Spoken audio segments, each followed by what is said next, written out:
Good morning dear students. I am Umashankar Nirmalkar, assistant professor. ठीक है, तो आज का हमारा टॉपिक है आपका ड्रग डिस्कवरी या एंड डेवलपमेंट। ठीक है, तो ड्रग डिस्कवरी एंड डेवलपमेंट ये मैंने क्लास में बताया है आपको। ठीक है, तो इसको और देख लेते हैं कि आपका ड्रग डिस्कवरी मतलब एक ड्रग बनाने के लिए क्या क्या करना पड़ता है, या एक मॉलिक्यूल बनाने के लिए आपको क्या क्या करना पड़ता है, क्या क्या प्रोसेसेस होते हैं, उसका स्टडी हमको इस पूरे स्लाइड में करना है। ठीक है, तो हम आगे बढ़ते हैं इसमें। इंट्रोडक्शन पार्ट, तो आपका ड्रग डिस्कवरी का इंट्रोडक्शन पार्ट कि क्यों क्या नीड होता है, जिसके कारण से करना पड़ता है। तो in the past most drug have been discovered either by identifying the active ingredient from traditional remedies और बाय सेरेंडिपिटस डिस्कवरी। ठीक है, तो इसमें ये बोला गया है कि आपका जो पहले पहले क्या होता था, बहुत सारे ड्रग बन चुके हैं, बहुत सारे ड्रग डिस्कवर हो चुके हैं, तो उसको डिस्कवर करने के लिए क्या क्या प्रोसेस था। एक तो आपका आइडेंटिफाई हुआ था जो एक्टिव इंग्रेडिएंट है, वो मतलब हम किसी एक्टिव इंग्रेडिएंट के थ्रू आइडेंटिफाई करके क्या किए थे, उस ड्रग को डिस्कवर किए थे। ठीक है, किसी भी ट्रेडिशनल रेमेडीज से या किसी भी चीज़ों से, जैसे आपका हल्दी है, आपका बहुत सारे ऐसे चीज़ें हैं, आपके प्लांट, बहुत सारे प्लांट हैं जिनसे आपका मेडिसिन बनते हैं, आप पढ़ रहे होंगे कोग्नोसी में। ठीक है, तो उसी का आपका क्या था कि आइडेंटिफाई हुआ था एक्टिव इंग्रेडिएंट की आपका इस प्लांट में ये रहता है, जैसे एल्कोलाइड रहता है, आपका ग्लाइकोसाइड रहता है, ये सब चीज़ें आपका आइडेंटिफाई हुआ था। और बाई सेरेंडिपिटस डिस्कवरी, सेरेंडिपिटस डिस्कवरी का मतलब होता है बाई चांस या बाई मिस्टेक। ठीक है, मिस्टेकली हम बनाना कुछ और चाह रहे हैं, बन कुछ और जाता है। ठीक है, तो उसको हम बोलते हैं सेरेंडिपिटस डिस्कवरी।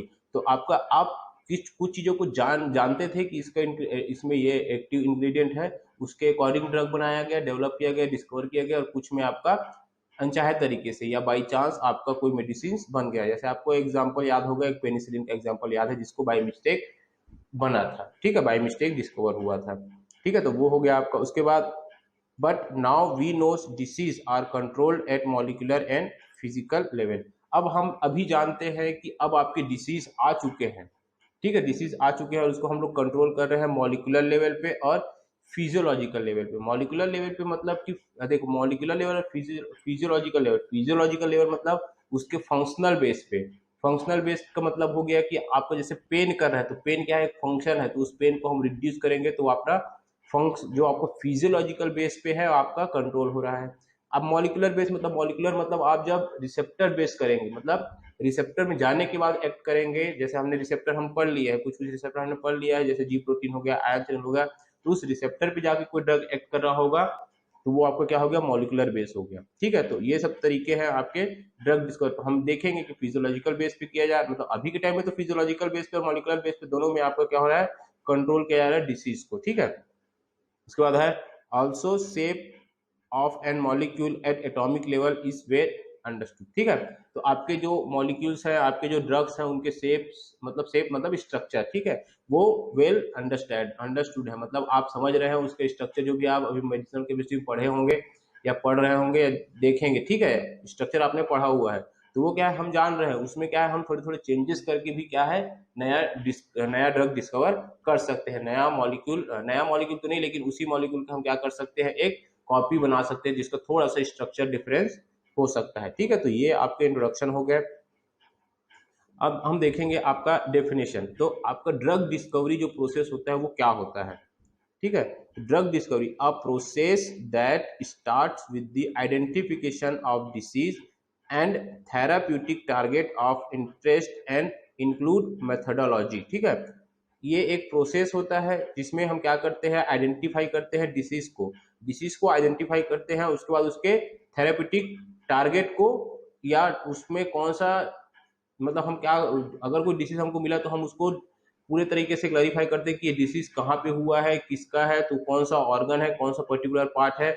उसके बाद उस इंटरेस्ट के अकॉर्डिंग या उस टारगेट के अकॉर्डिंग क्या करते हैं, हम मेथड डेवलप करते हैं। ठीक है, अस्से development, lead identification, characterization, in vitro formulation and animal pharmacological studies, pharmacokinetic and safety studies in the animal and clinical studies in the human.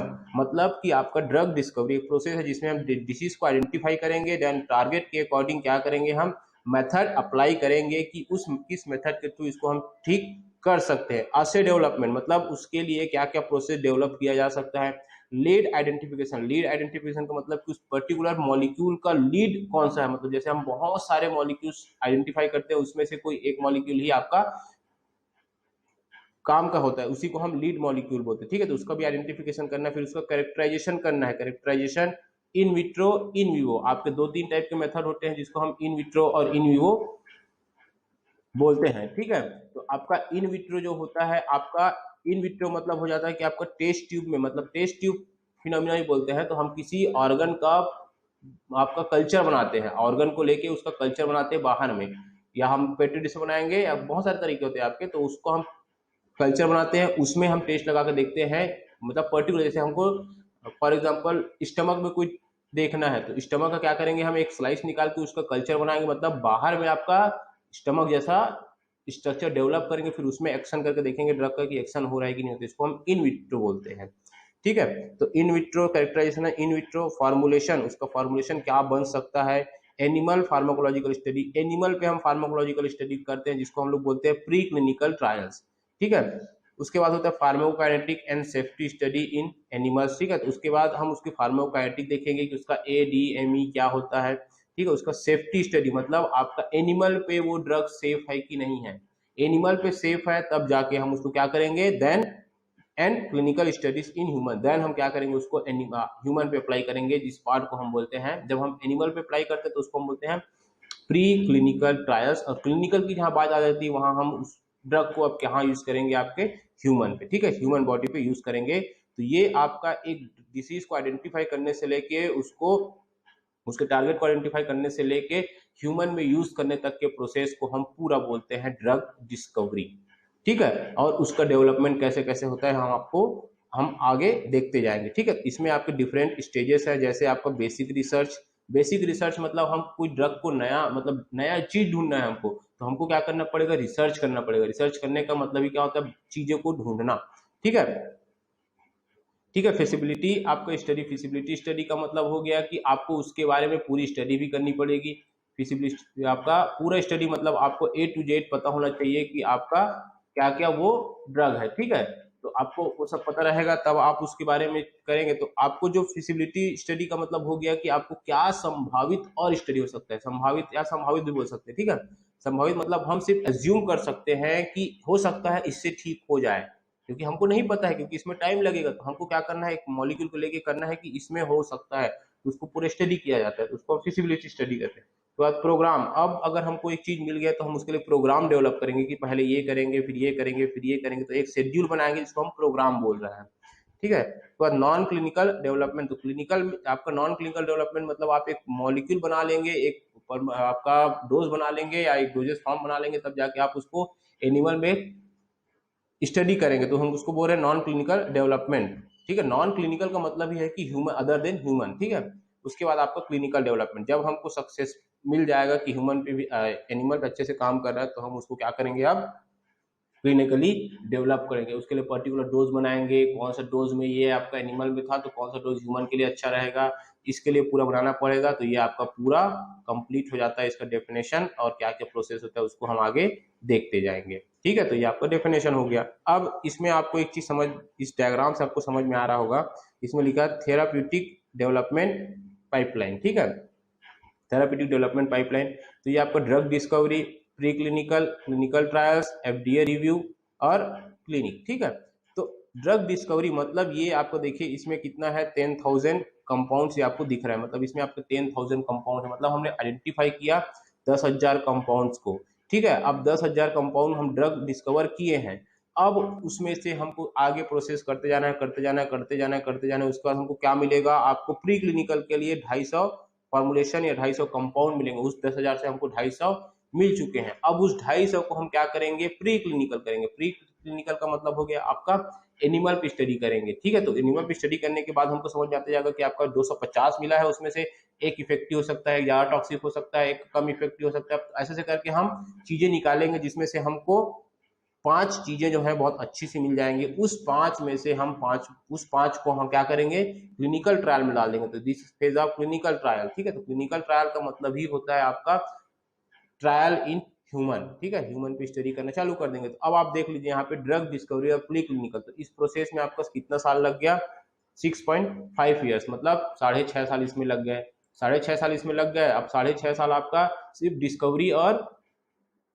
और प्री क्लिनिकल में लग गए। उसके बाद अब क्लिनिकल ट्रायल्स की बात करेंगे तो 6 साल इसमें लग गए आपका, 6 और 6 12 साल वैसे ही हो गया। उसके बाद जब क्लिनिकल ट्रायल्स में आपका ह्यूमन पे ट्रायल हो जाता है तो उसके बाद उसका मार्केट सर्वेलियंस होता है। मार्केट सर्वेलियंस और क्लिनिकल ट्रायल्स का आपको प्रोसेस चलते रहता है। तो उसके लिए क्या होता है, आपका एक एफडीए रिव्यू होता है। एफडीए मतलब food and drug administration, food and drug administration, जो हर एक मेडिसिन का क्या करता है, अप्रूवल देता है, ठीक है।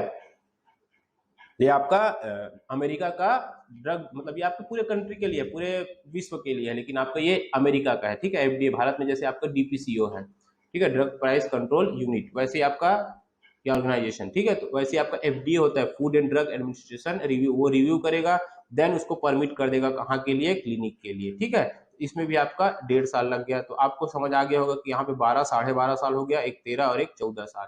तो आपका अप्रॉक्स 14 साल लग गए आपका एक मॉलिक्यूल आने में, ठीक है। एक मॉलिक्यूल आने में यहाँ पे कितने, 14 साल आपको साधारण से दिख रहे हैं। तो ये सब प्रोसेस होता है, इसके कारण से बहुत लंबा होता है, ठीक है। इसको हम आगे देखते जाएंगे क्या क्या और होता है डिटेल में, ठीक है। तो ये आपका सिंपल डायग्राम था एक प्रोसेसिंग का, ठीक है। अब क्यों आपको नए ड्रग का डिस्कवर करने की जरूरत है, नीड फॉर ड्रग डिस्कवरी, क्यों जरूरत है हमको, ठीक है। अनमेट मेडिसिन नीड, क्योंकि आपका न्यू डिसीज, नए नए डिसीज आते जा रहे हैं, ठीक है, नए नए डिसीज आते जा रहे हैं। तो आपके उसके लिए आपको नया ड्रग बनाना पड़ेगा। जैसे अभी ट्रेन में आपका कोरोना चल रहा है, लेकिन कोरोना के लिए हमारे पास कोई पर्टिकुलर ड्रग नहीं है। हम क्या कर रहे हैं उसमें, जो आपके मलेरिया के ड्रग है, ठीक है, मलेरिया के ड्रग है उसको यूज कर रहे हैं, जो आपके फीवर के ड्रग है उसको यूज कर रहे हैं। जैसे आपके हाइड्रोक्सी क्लोरोक्विन, आपका जो ड्रग है वो मलेरिया का ड्रग है, ठीक है, क्लोरोक्विन का आपका हाइड्रोक्सी पार्ट है, ठीक है। तो आपके न्यू डिसीज जैसे आपके एड्स है, अल्जाइमर्स है, ओबेसिटी है, आपके न्यू डिसीज उस टाइम के थे, एक टाइम के, तो उस टाइम जैसे ही वो थे, तो ऐसे अभी आपको कोरोना है। तो इसके लिए क्या हो जाएगा, हमारे पास टारगेट, जैसे आप सुन ही रहे होंगे कि नया ड्रग में काम चल रहा है, नया ड्रग में काम चल रहा है, मतलब अब डिस्कवरी का प्रोसेस चालू हो गया। मतलब हमको अब नीड है कि हमको एक मेडिसिन चाहिए उसके लिए, ताकि वो कंप्लीटली आपका ट्रीट हो सके, ठीक है।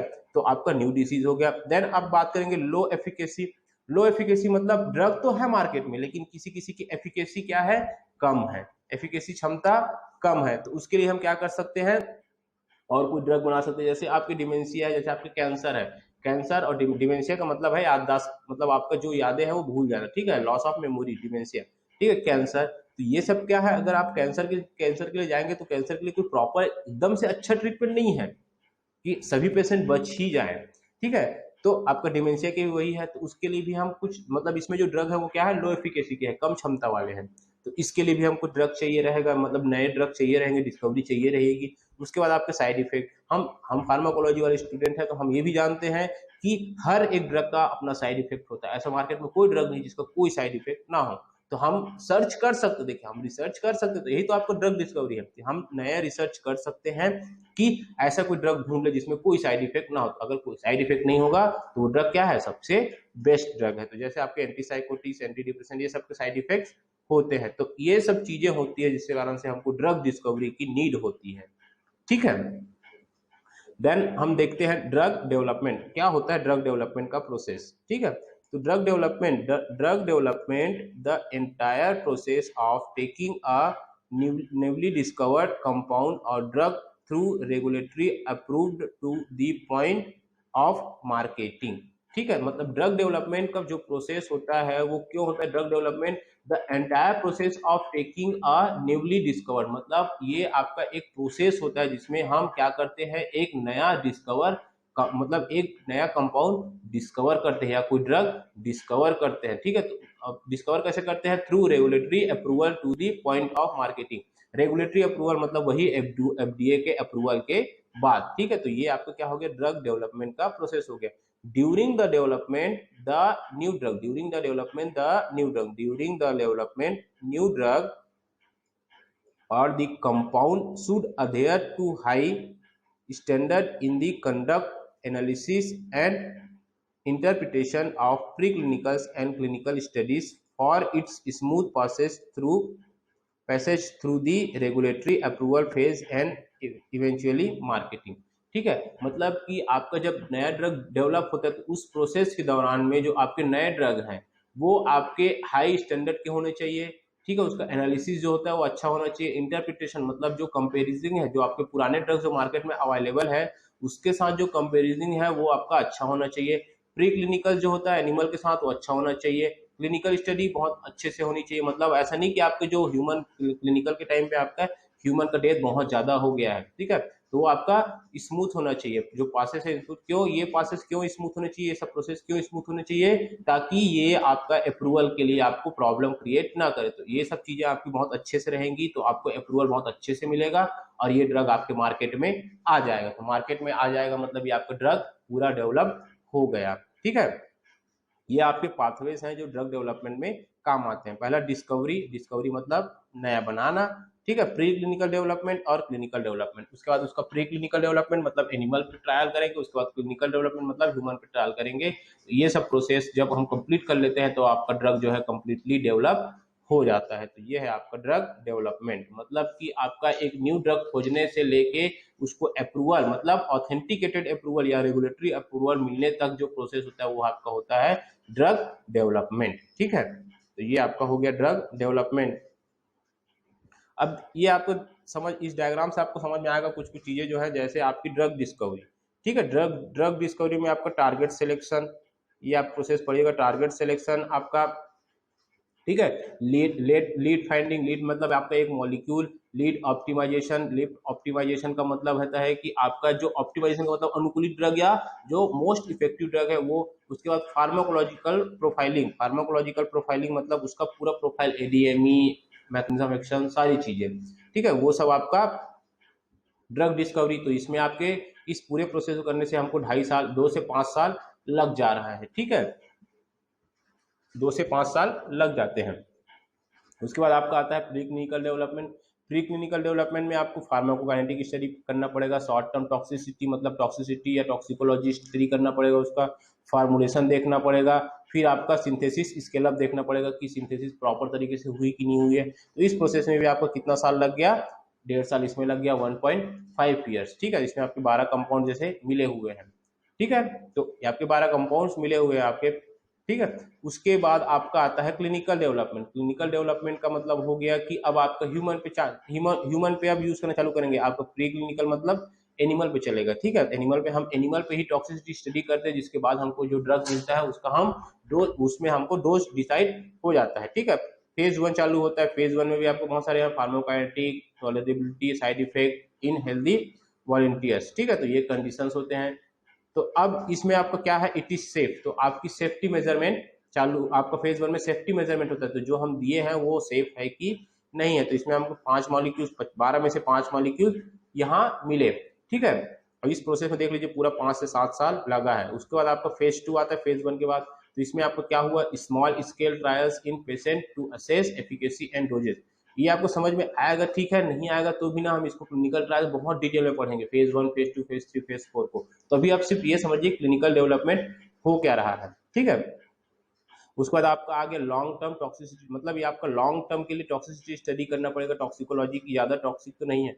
Does it work, does it work मतलब है कि फेज 2 में ये काम कर रहा है कि नहीं। तो ये काम कर रहा है कि नहीं, ये स्टडी हम कहाँ कर रहे हैं, फेज 2 में कर रहे हैं। ठीक है, उसके बाद आपका आता है फेज 3। फेज 3 में आपका होता है large scale control clinical trials. ठीक है, ये आपका लार्ज स्केल में होता है, मतलब यहाँ पे पेशेंट का जो संख्या है वो बहुत ज्यादा बढ़ जाएगा, देखिए कितने नंबर्स में होते हैं। ठीक है, अब इसमें आपका लिखा है does it work in double blind. अब डबल ब्लाइंड ट्रायल का मतलब हम देखेंगे, डबल ब्लाइंड ट्रायल का मतलब ये है कि जो आपका, मतलब जो साइंटिस्ट वर्क कर रहा है इसमें सिर्फ उसको पता रहेगा, लेकिन जो डॉक्टर है और जो पेशेंट है उन दोनों को ये चीज नहीं पता रहेगा कि ये किस चीज के लिए दिया गया है, इसलिए हम इसको डबल ब्लाइंडनेस बोलते हैं। डबल ब्लाइंड मतलब दोनों को अंधेरे में रखा जाता है। ऐसी ट्रायल होते हैं आपके, डबल ब्लाइंड, सिंगल ब्लाइंड, ये सब होते, पढ़ेंगे हम आगे क्या होता है। उसके कंप्लीट होने के बाद वो चला जाता है फेज 4 में, जहां होता है उसका पोस्ट मार्केटिंग सर्वेलियंस। ठीक है, मार्केट में आने के बाद उसका सर्वेलियंस। ठीक है, अगर एक ड्रग आपका आ गया, देख लीजिए इसमें पहले सेकेंड फेज में यहाँ 3 था, उसके बाद वो 1.7 हो गया, उसके बाद आपका पोस्ट आपका होने के बाद कहता है पोस्ट मार्केटिंग सर्वेलेंस के पास 1 मॉलिक्यूल बचता है। ठीक है, और उसी बीच में जो प्रोसेस होता है उसको हम बोलते हैं ड्रग अप्रूव्ड फॉर मार्केटिंग।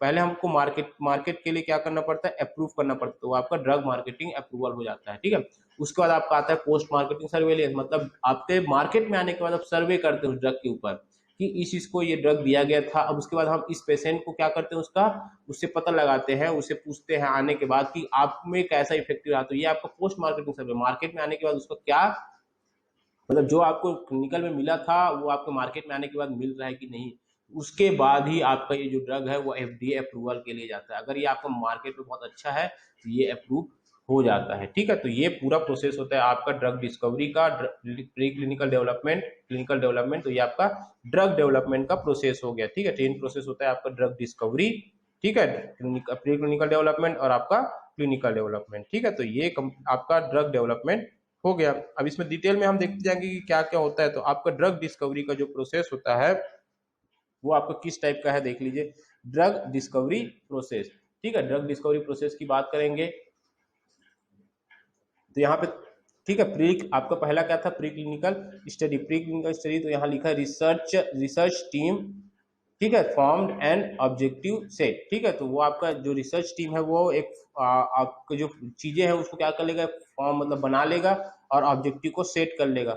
उसके बाद क्या होगा, आपका एक सिंथेसिस होगा। ठीक है, एक नया केमिकल सिंथेसाइज होगा, जो नया केमिकल है वो बनेगा। अब वो केमिकल क्या हो जाएगा, आपका टेस्टिंग के लिए चलाया जाएगा। Chemical tested for efficacy and safety in test tube and animals. ठीक है, तो अब इसमें आपका यूज करने लायक है कि नहीं है, ये आपको समझ में आ गया। तो आपने सोचा, देन उसका नया केमिकल बनाया, केमिकल फार्मूला बनाया, केमिकल बनाया, ठीक है, मतलब नया सिंथेसिस, एक कंपाउंड बना दिया।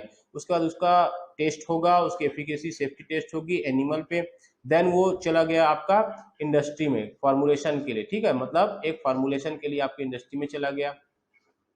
ठीक है, उसके बाद आपका इंडस्ट्री में जाने के बाद एक नया फार्मूला बन गया। ठीक है, तो उसमें आपका कंप्लीट हो जाएगा, सेफ्टी वेफ्टी सब चीज मेजर किया जाएगा। उसके बाद आपका कंपनी में क्या होगा, उसका आपका जो एक कंपनी जिस कंपनी में जाती है वहां पे आपका एक टीम होता है जिसको हम बोलते हैं इन्वेस्टिगेशनल न्यू ड्रग, ठीक है, एप्लीकेशन। ठीक है, जिसको हम IND बोलते हैं, investigational new drug, IND application with FDA। ठीक है, तो उस कंपनी क्या करेगी, अप्लाई करेगी IND के लिए, इन्वेस्टिगेशनल न्यू ड्रग एप्लीकेशन के लिए। किसके पास अप्लाई करता है, FDA के पास, फूड एंड ड्रग एडमिनिस्ट्रेशन के पास। उसके बाद क्या होगा, फिर वो FDA क्या करेगा, उसको अप्रूव करेगा। ठीक है, उसके बाद क्या होगा, आपका फेज 1 स्टडी होगा। फेज 1 स्टडी कहाँ होता है, आपके हेल्दी ह्यूमंस पे होता है। हेल्दी ह्यूमंस पे इसलिए होता है क्योंकि हमको टॉलरेंट लेवल देखना है। ठीक है, टॉलरेंट लेवल देखना है, उसके बाद डोज भी देखना है, तो वो आपका फेज 1 हो गया। फेज 1 के बाद फेज 2 में चला जाएगा। फेज 2 में क्या होता है, स्टडी इन पेशेंट। ठीक है, तो उसकी एफिकेसी जानते हैं हम, स्टडी इन पेशेंट। ठीक है, तो आपका समझ यहाँ सिंगल फेज है। उसके बाद आपका थर्ड फेज चालू होता है। तो अब थर्ड फेज क्या हो जाता है, आपका लार्ज क्लिनिकल ट्रायल्स हो जाता है। लार्ज क्लिनिकल ट्रायल्स मतलब इसमें अगर जैसे 20 या 30 पेशेंट रहेंगे तो इसमें आपका 100 से 300 से 500 से 1000 पेशेंट भी हो सकते हैं। तो ये आपका क्या होता है, लार्ज स्केल में होता है। लार्ज स्केल में जब होता है उसके बाद वो चला जाता है आपका कंपनी फाइल, मतलब company file new drug application. अब यहाँ पे आता है, पहले क्या था, IND था, इन्वेस्टिगेशनल न्यू ड्रग। अब यहाँ पे बात आता है न्यू ड्रग एप्लीकेशन। ठीक है, NDA। अब कंपनी जो है फाइल करेगी किसके लिए, न्यू ड्रग एप्लीकेशन के लिए, कि हमने ये नया ड्रग बनाया है, उसके लिए फाइल करेगा। ठीक है, उसके बाद वो NDA के बाद क्या हो जाएगा आपका, अब ये चला जाएगा FDA के पास। FDA के पास, फूड एंड ड्रग एडमिनिस्ट्रेशन के पास, रिव्यू होने के लिए कि ये सही में ये ड्रग अब लायक है कि नहीं है। ठीक है, उसके बाद अगर उसने अप्रूव कर दिया तो अब ये ड्रग जो है कहाँ आ गया, drugs in approved for marketing. तो FDA ने उस ड्रग को क्या कर दिया, अप्रूव कर दिया मार्केटिंग के लिए। तो ये आपका प्री क्लिनिकल स्टडी हो गया, ये आपका क्लिनिकल स्टडी हो गया। ठीक है, तो ये आपका एक पूरा प्रोसेस है आपका ड्रग डिस्कवरी का। ठीक है, तो इसमें हम एक एक को देखते जाएंगे क्या क्या कैसे कैसे होता है, कैसे कैसे उसकी स्टडी होती है। ठीक है, तो ये कंप्लीट प्रोसेस हो गया आपके ड्रग डिस्कवरी का। ठीक है, अब हम आगे देखते हैं कि आपका अब ड्रग डिस्कवरी का जो टाइम होता है, drug discovery and development time, drug discovery का डेवलपमेंट टाइम क्या क्या हो सकता है। अब ड्रग डिस्कवरी तो इसमें आप देख रहे हैं 10,000 कंपाउंड आपको मिले हैं, 10,000 कंपाउंड मिले हैं। 10,000 कंपाउंड के बाद वो चला गया प्री क्लिनिकल में। अब 10,000 में से हमको निकालना है, तो इसके लिए पूरा स्टडी होता है। ठीक है, उसको देखेंगे क्या क्या स्टडी होता है। उसके बाद हमको मिला, उसमें से एक्सट्रैक्ट करके हमको मिला 250 कंपाउंड, 250 कंपाउंड। और इस पूरे प्रोसेस में हमको लग गए कितने साल लग गए, इस पूरे प्रोसेस में हमको लग गए यहाँ पे 6.5 ईयर्स, मतलब 6.5 साल इसमें लग गए आपके दो चीज़ों में, ठीक है। उसके बाद आपको क्लिनिकल ट्रायल की बात करेंगे, क्लिनिकल ट्रायल में आपके 5 कंपाउंड मिले, उसमें भी आपको 7 साल लग गए, ठीक है। क्लिनिकल ट्रायल्स मतलब यहाँ पे आप ह्यूमन की बात कर रहे हैं। उसके बाद आपका एफडीए रिव्यू के लिए चला जाएगा, तो उसमें आपके 1.5 साल लग गए। उसके बाद आपका 1 एफडीए अप्रूव्ड ड्रग, तो वहाँ पे आपका एक ड्रग अप्रूव्ड आपको मिल जाएगा। तो इस पूरे प्रोसेस में आप देख लीजिए यहाँ पे कितने साल लग जा रहे हैं। तो ये आपका 15, 16, 14 साल लग ही जाते हैं आपके एक ड्रग बनने में, ठीक है। तो ये आपका एक फ्लो चार्ट टाइप का समझ लीजिए इसको, कि आपका ऐसा प्रोसेस होता है, ठीक है। अब आगे हम देखते जाएंगे क्या क्या होता है इस पूरे प्रोसेस में। जैसे हम ड्रग डिस्कवरी की बात करें, क्लिनिकल की बात करें, क्लिनिकल की बात करेंगे, तो क्या क्या होता होगा जिससे हमको 10,000 से 250 कंपाउंड मिल जा रहे हैं, ठीक है। तो इसके लिए हमको सबसे पहले क्या करना पड़ेगा, इसके लिए सबसे पहले हमको क्या करना पड़ेगा, चूज अ डिसीज, मतलब हमको डिसीज चूज करना पड़ेगा कि आपको किस टाइप का डिसीज हुआ है, ठीक है। जैसे आपका ये एक डायग्राम में आपको समझ में आ रहा होगा कि यहाँ पे आपको एक मोटा व्यक्ति दिखाया गया है, उसको फिर यहाँ पे पतला किया गया है, मतलब ओबेस से आपको अनओबेस किया गया है, ठीक है। यहाँ पे आपको गैंग्रीन का स्ट्रक्चर दिखाया गया है, वैसे ही आपको यहाँ पे डिमेंशिया का स्ट्रक्चर दिखाया गया। डिमेंशिया, अल्जाइमर कुछ भी समझ सकते हैं, आपका ऐसी कंडीशन है, अल्जाइमर का कंडीशन, डिमेंशिया का कंडीशन। तो हम क्या करते हैं, एक डिसीज चूज करते हैं, उसके अकॉर्डिंग फिर हम उस पर तैयारियां चालू करते हैं, ठीक है। तो ये आपका चूज अ डिसीज हो जाता है आपका। उसके बाद अब आपका प्रोसेस चालू होता है प्री डिस्कवरी, मतलब डिस्कवर करने से पहले हमको क्या क्या देखना पड़ता है। तो प्री डिस्कवरी पे आप क्या करेंगे, डिस्कवरी से पहले, क्योंकि आपको, आप डिस्कवर करें तो आपको जानना भी तो पड़ेगा ना कि किस चीज के बारे में डिस्कवर करें। हम हमको पता ही नहीं कि हमको क्या डिस्कवर करना है, हम निकल मतलब खोजने निकल पड़े हैं। तो उसमें हमको क्या प्री डिस्कवरी बोलते हैं इसको, ठीक है, प्री डिस्कवरी। तो इसमें क्या है आपका अंडरस्टैंडिंग द डिसीज, तो हमको डिसीज को पूरा समझना पड़ेगा, डिसीज को पूरा समझना पड़ेगा कि क्या है, कैसा है, क्या रीजन है, कैसे फैल रहा है, चीजों को पूरा पढ़ेंगे तब हमको समझ में आएगा कि आपको डिसीज, पहले हमको डिसीज के बारे में जानना है, ठीक है। उसके बाद know the underlying cause for the disease, अब उसका कॉजिटिव क्या है, मतलब किस चीज के कारण वो हो रहा है, कोई ऑर्गेनिज्म है, कोई वायरस है, कोई बैक्टीरिया है, क्या है उसके पीछे, तो उसकी भी स्टडी हमको करनी रहेगी। Try to understand how genes are alter, how they effect protein they encode.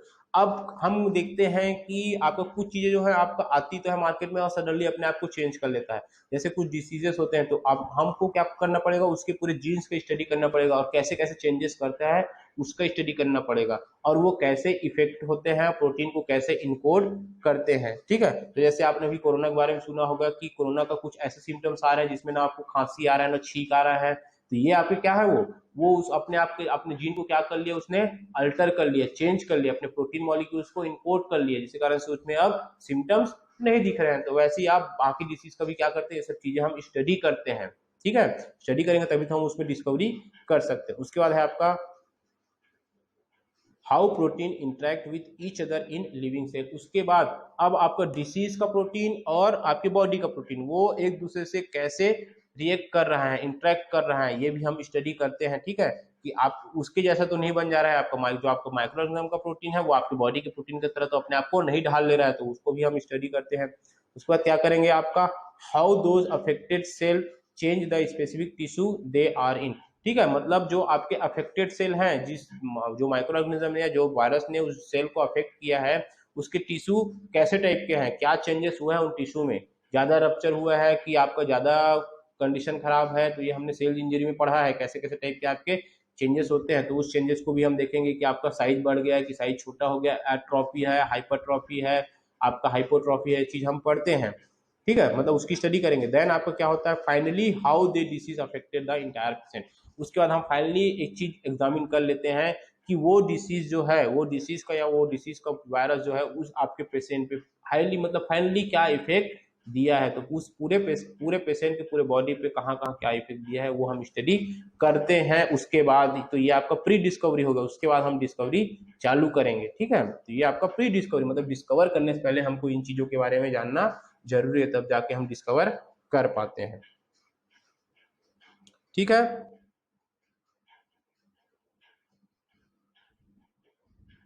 तो ये हो गया। अब हाउ आपका ड्रग है हाउ वर्क, ठीक है, how drug works, how drug works मतलब the cell in the body carry out complex molecular reaction, ठीक है। आपका जो मॉलिक्यूल है अब उसके उसके बारे में हमको देखना भी है, ठीक है, उसके बारे में हमको देखना भी है, मतलब the cell in the body carry out complex molecular reaction.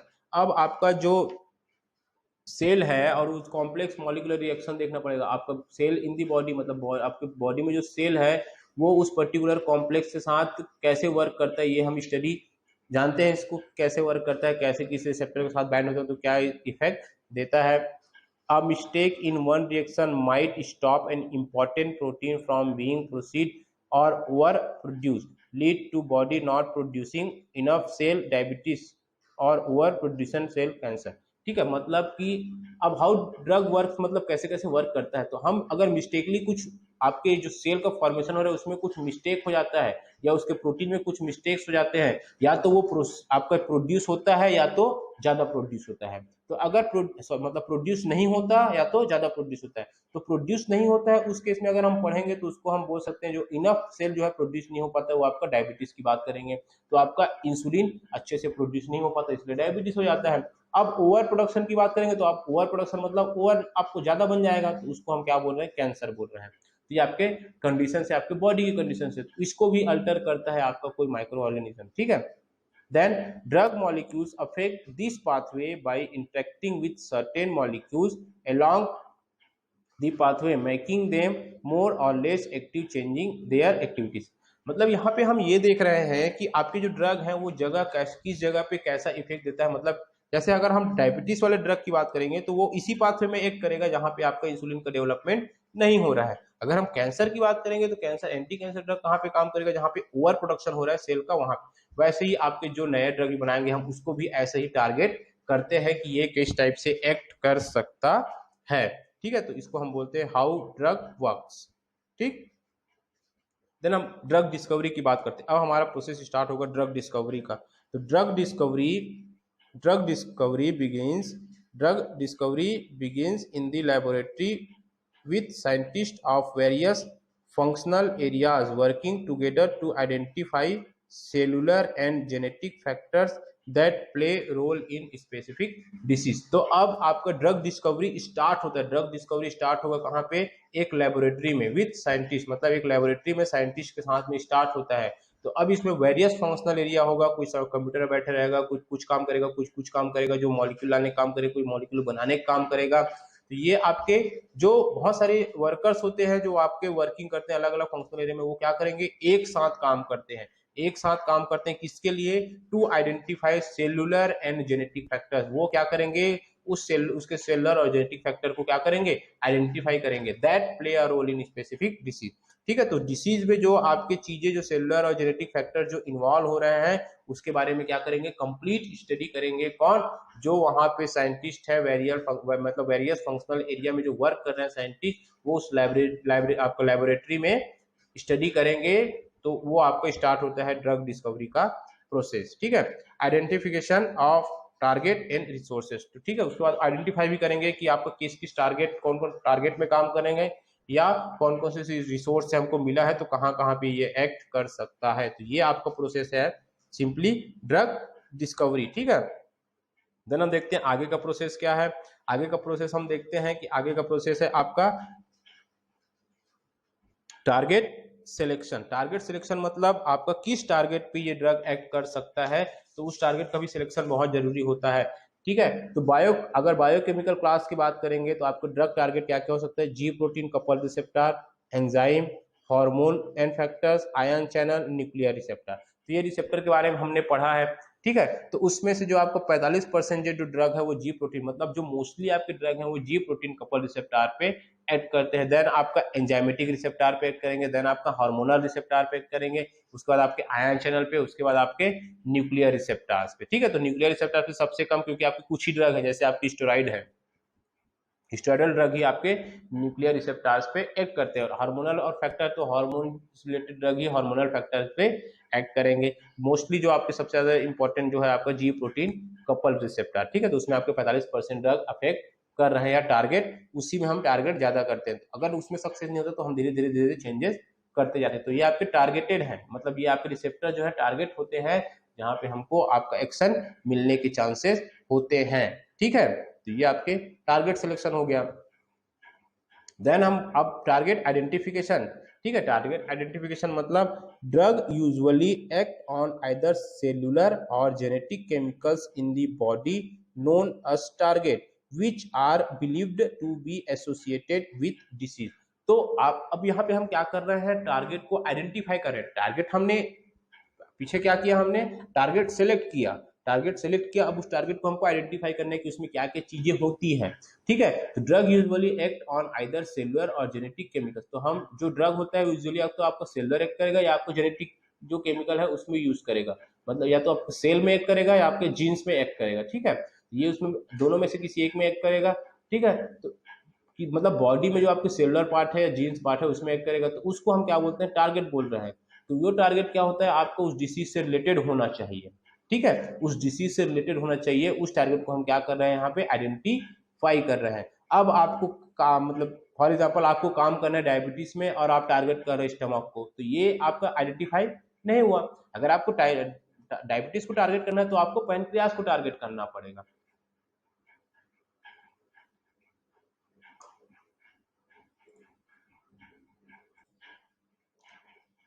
Target identification की मतलब अब हमको क्या करना है, टारगेट को आइडेंटिफाई करना है। ठीक है, टारगेट आइडेंटिफाई करना है यहाँ पे।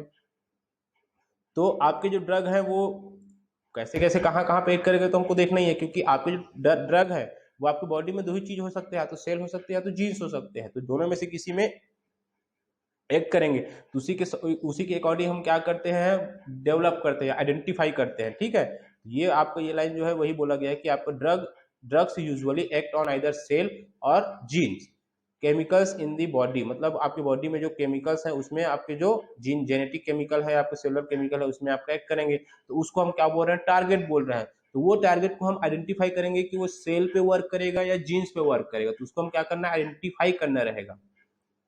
ठीक है, which are believed to be associated with disease, मतलब उस डिसीज से रिलेटेड सेल या डिसीज से रिलेटेड जीन कौन सा है उसको हमको आइडेंटिफाई करना है। जैसे हम बात किए आपका डायबिटीज का लिए अगर हमको ड्रग की बात करें तो हम पैनक्रियाज पे करेंगे, क्योंकि आपको उससे रिलेटेड आपको जो चीजें वो क्या है, पैनक्रियाज में है, वहीं से आपका बीटा सेल से आपका इंसुलिन रिलीज होता है। हम टारगेट दूसरी जगह थोड़ी दे देंगे कि हमको स्टमक में देखना है या हमको हार्ट पे देखना है, क्योंकि हमको डायबिटीज की बात करनी है तो हमको पैनक्रियाज में करना पड़ेगा। तो ऐसे हम टारगेट को क्या कर रहे हैं, आइडेंटिफाई करते हैं कि कौन से डिसीज के लिए हम टारगेट बना रहे हैं। Scientist use a variety of techniques no identify and isolate individual target to learn more about their function and how they influence disease. ठीक है, अब साइंटिस्ट जो है आपके बहुत सारे जो बहुत सारे जो टेक्निक्स है उसको यूज करते हैं to identify. Scientist use variety of techniques to identify. ठीक है, मतलब उसको आइडेंटिफाई करने के लिए बहुत सारे टेक्निक्स का यूज किया जाता है। एंड आइसोलेट इंडिविजुअल टारगेट, मतलब अगर मान लो जाए इस एक ही डिसीज के लिए 3-4 टारगेट्स है तो चारों को क्या किया जाएगा, इंडिविजुअली आइसोलेट किया जाएगा, उसके बाद देखा जाएगा कि किसमें ज्यादा इफेक्टिव है।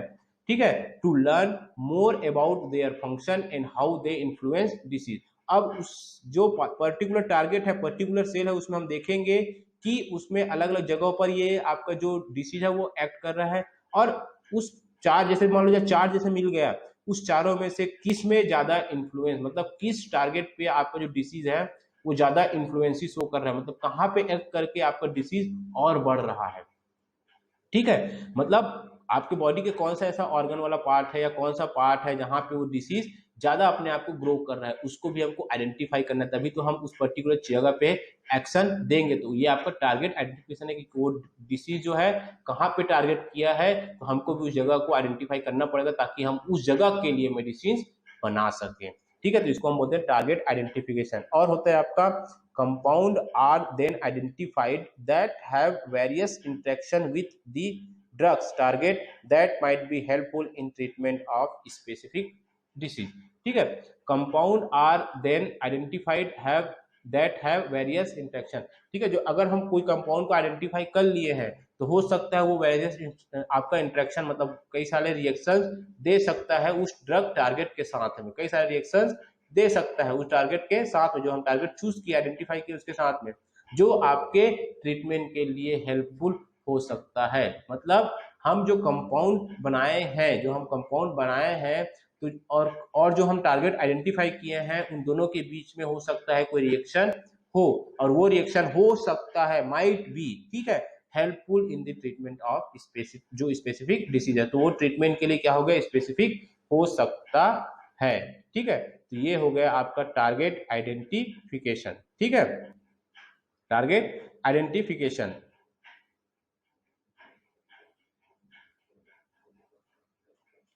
टारगेट आइडेंटिफिकेशन, उसके बाद हम बात करते हैं आपका सेलुलर जेनेटिक। अब सेलुलर और जेनेटिक टारगेट्स क्या क्या क्या होता है आपको सेलुलर और क्या होता है आपको genetic targets. Involves identification of the target receptor or enzymes whereas for some biological approaches the focus is at the gene or transcription level। ठीक है, तो अब इस आइडेंटिफिकेशन में जब सेलुलर और जेनेटिक आपका आइडेंटिफिकेशन में हम सेलुलर और जेनेटिक पार्ट्स के बारे में बात किए, टारगेट के बारे में बात किए, तो इसमें क्या होता है आपका, इसमें आपका involve identification of the target receptor, मतलब जो आपका टारगेट रिसेप्टर है वो सेल्यूलर रिसेप्टर है या एंजाइमेटिक रिसेप्टर है। ठीक है, मतलब सेल सरफेस वाला है कि आपका न्यूक्लियर है या आपका एक्स्ट्रा सेलुलर है, जिसके बारे में भी हमको जानना पड़ेगा।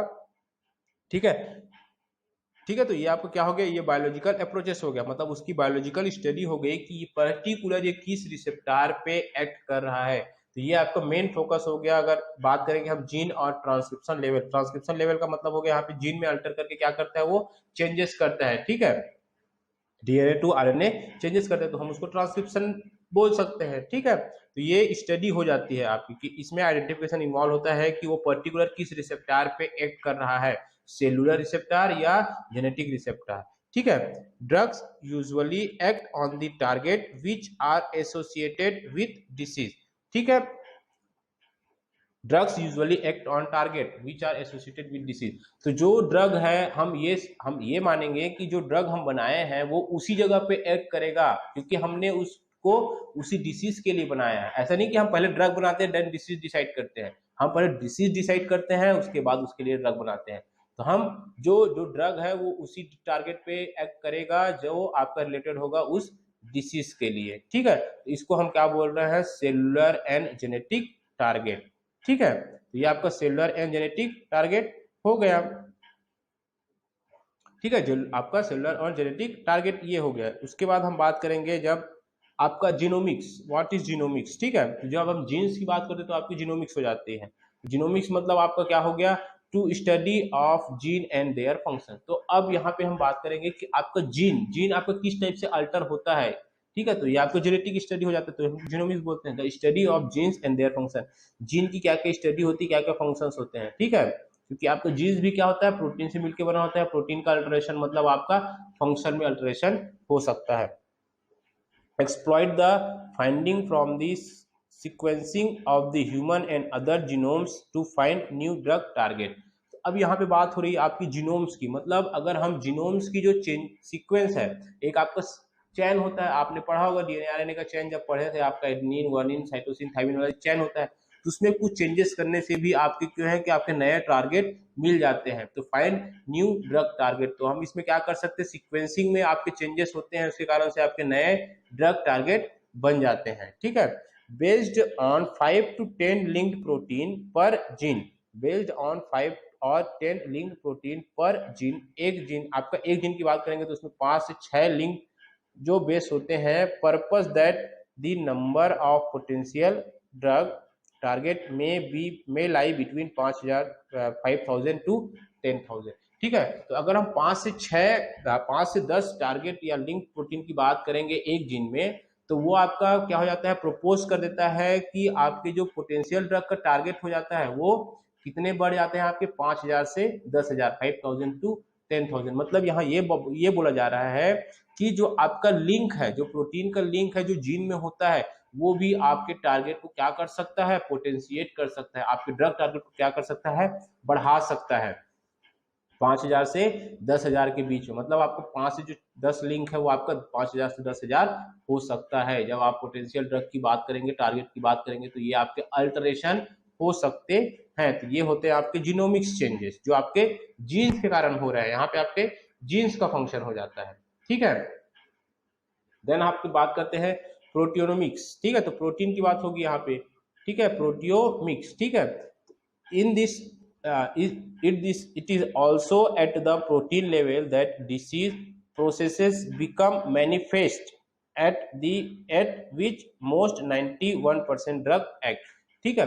मतलब कि आपका ये बोला जा रहा है कि आपका जो प्रोटीन लेवल तक का डिसीज है, protein level that disease process, मतलब आपके प्रोटीन में अफेक्ट करके कोई डिसीज प्रोसेस हो रहा है, या आपका जो सिम्टम्स दिख रहा है, मैनिफेस्ट का मतलब होता है सिम्टम, ठीक है, मतलब प्रोटीन पे कोई सिम्टम्स दिख रहा है जो डिसीज कॉज किया है प्रोटीनियस लेवल पे, ठीक है, मतलब प्रोटीन के लेवल को अप डाउन करके कोई डिसीज कॉज हुआ है, तो उसमें आपके 91% ड्रग जो है एक्ट कर सकते हैं, ठीक है। तो आप प्रोटीन की बात करें, मतलब आपके जो प्रोटीन, मतलब आपका टारगेट भी प्रोटीन ही है। जैसे हम जी प्रोटीन कपर रिसेप्टर की बात करेंगे तो आपका क्या है, वो उसमें आपको 40% ड्रग एक्ट कर रहा है। तो अगर हम प्रोटीन लेवल की बात करेंगे तो 91% ड्रग जो प्रोटीनियस आपका डिसीज है वो कहाँ एक्ट करेंगे, आपके प्रोटीन लेवल को क्या करेंगे, अल्टर करेंगे। उसके बाद हम बात कर रहे हैं therefore the analysis of protein including protein nucleic acid and protein ligand interaction will be utmost important for target discovery. मतलब इसीलिए कहा गया है कि आपका जो एनालिसिस ऑफ प्रोटीन है, मतलब प्रोटीन, आपका प्रोटीन या प्रोटीन न्यूक्लिक एसिड या प्रोटीन लिगेंड का क्या इंटरेक्शन है, क्योंकि हम प्रोटीन लिगेंड की बात करें तो अगर हम जी प्रोटीन कपर रिसेप्टर की बात करेंगे तो उसमें अगर कोई ड्रग आके एक्ट हुआ उसी को हम लिगेंड बोलते हैं।